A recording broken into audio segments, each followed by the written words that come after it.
Posibleng kwitis ang sanhi ng sunog sa isang residential area sa Quezon City.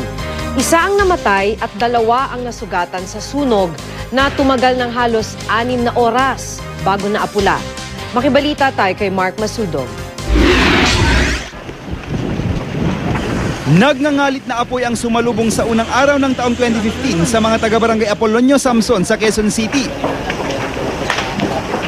Base sa paunang investigasyon, pumasok sa isang bahay ang isang kwitis at doon na pumutok. Sa lakas ng pagsabog, nadamay ang mga katabing bahay.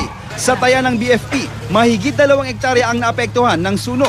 Sa lawak ng apoy, umabot sa general alarm ang sunog. Ibig sabihin, kailangan nang tumulong ang lahat ng kalapit na estasyon ng bombero hanggang sa mga karatig rehiyon at probinsya. Humingi na rin ng tulong ang BFP sa Philippine Air Force. Sa huling taya ng BFP, isa ang kumpirmadong namatay sa insidente, 2 naman ang nasugatan. Kasama na ang isang bombero na naputulan ng kamay nang tamaan ito ng parte ng sumabog na tangke ng LPG. Nagsimula ang sunog bago mag-alas 7 kaninang umaga. Naapula naman ito pasado alas 12 ng tanghali. Ikinalulungkot ng lokal na pamahalaan ang nangyari sa mga residente. Nasa 4,000 kasi ang mga nawalan ng bahay at ari-arian. Gagawa raw sila ng tent city na pansamantalang tutuluyan ng mga nasunugan. Mark Masudog, Nagbabalita, Pilipinas.